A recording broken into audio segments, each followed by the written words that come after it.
आपको जो कुछ मिला है उस पर घमंड ना करो और ना ही दूसरों से ईर्ष्या करो। घमंड और ईर्ष्या करने वाले लोगों को कभी मन की शांति नहीं मिलती।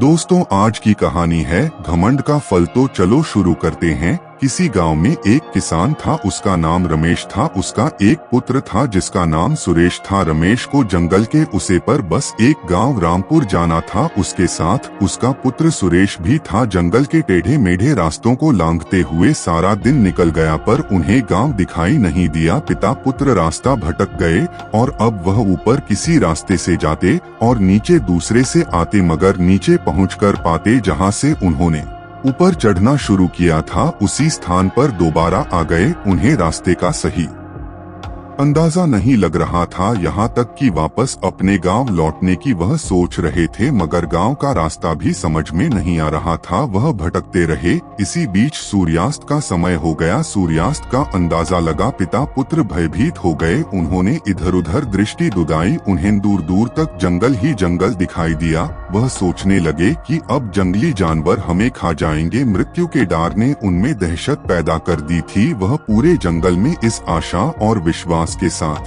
भड़काने वालों की कोई ना कोई गांव दिखेगा, मगर कोई गांव नहीं देखा। हाँ, जंगल से थोड़ी नीचे समतल भूमि में एक मकान अवश्य दिखा। पिता पुत्र ने सोचा कि उसे मकान में कोई ना कोई रहता ही होगा। उसे मकान की ओर बढ़ चले। मकान के पास पहुंचकर उन्होंने देखा कि दरवाजा बंद है। उन्होंने सोचा कि मकान मालिक कहीं गया होगा। वह बाहर ही बैठकर मकान मालिक का इंतजार करने लगे। बहुत देर तक कोई नहीं आया तो दरवाजा खोलकर भीतर घुस गए। वहां उन्होंने बर्तन देखा। कुछ खाना मिल जाने की नीयत से उन्होंने बर्तनों को टटोला, मगर कुछ नहीं मिला। इससे वे निराश हो गए। अचानक उन्होंने देखा कि बंदरों का एक दल उन्हें की ओर बढ़ा चल रहा है।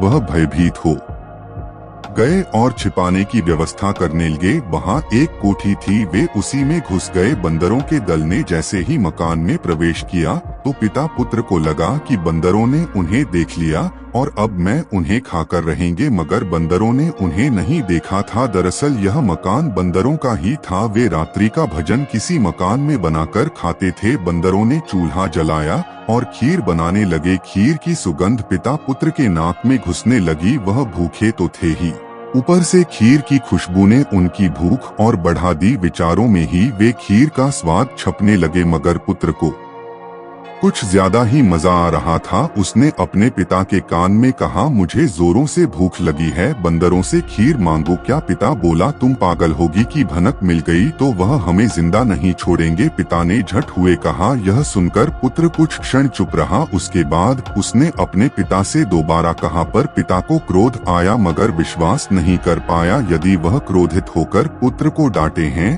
तो वह रो पड़ता और भंडाफोड़ हो जाता। इसी आशंका के कारण पिता ने दांतों के बजाय उसे समझना उचित समझा। समझाने पर भी पुत्र से नहीं रहा गया और उसने बंदरों से कह ही दिया, हमें भी खीर दोगे क्या? आवाज बंदरों तक पहुंची। बंदर सकते में आ गए। वे खीर बना चुके थे और अब खाना चाहते थे। तब पुत्र ने फिर आवाज लगाई कि हमें भी खीर दोगे क्या? तो बंदर भयभीत हो गए और खीर खाना ही भूल गए। वे मकान छोड़ भाग खड़े हुए। बंदरों को भागते देख उनके मुख्य बंदर ने पूछा, तुम लोग इस तरह कहाँ भाग जा रहे हो? हमारी मानो तो तुम भी भाग हो। एक बंदर ने रखकर कहा, अरे रुको भी। उनके मुखिया ने कहा, हमारे मकान में इंसान घुस आया है, हम लोग सच कह रहे हैं। लगभग अभी बंदरों ने एक साथ कहा, चलो तो मैं भी देखता हूँ उसे। इंसान को नहीं नहीं, हम नहीं जाएंगे वहाँ पर। तुम लोग बिल्कुल डरपोक हो। इंसान तुम लोगों का कुछ नहीं बिगड़ेगा, चलो मैं तुम लोगों के साथ हूँ। मुख्य बंदर ने घमंड के साथ कहा। मुख्य बंदर की बात मानकर सभी बंदर वापस हो गए। उनके आगे आगे मुख्य बंदर चलने लगा। मकान के सामने पहुंचकर सारे बंदर रुक गए। उन्हें रुक देख मुख्य बंदर ने कहा, अरे तुम लोग वहाँ क्यों रुक गए? आओ इधर। मुख्य बंदर मकान में घुस गया। उसके साथ साथ अन्य बंदर भी घुस गए। उन्होंने देखा कि जो खीर बनाई थी उनमें से कुछ हिस्सा गायब है। वह और डर गए। अब उन्हें पूरा विश्वास हो गया कि खीर जरूर इंसान खो गए होंगे। मुख्य बंदर ने देखा कि बंदर अब भी बहुत डरे हुए हैं, तो वह उन्हें झड़ते हुए बोला, तुम लोग मेरे रहते बिल्कुल मत डरो, एक क्या 1000 इंसान भी आएंगे तो मैं उन्हें परास्त कर दूंगा। इतना कहकर वह कोठी के ऊपर जा बैठा जहां पिता पुत्र होते हुए थे। बंदर को ठीक ऊपर देखकर पिता के प्राण ही निकलने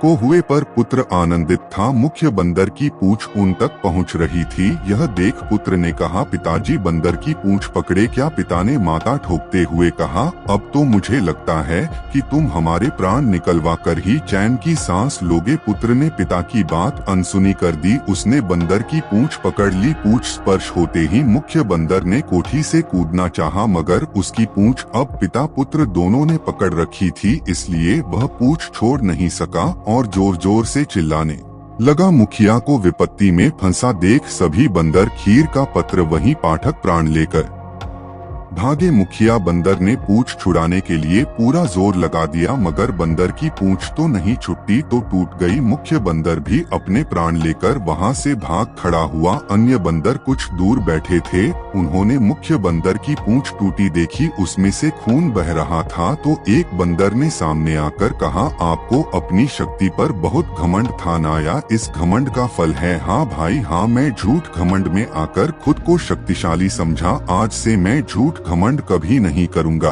यह मेरा घमंड का ही परिणाम है।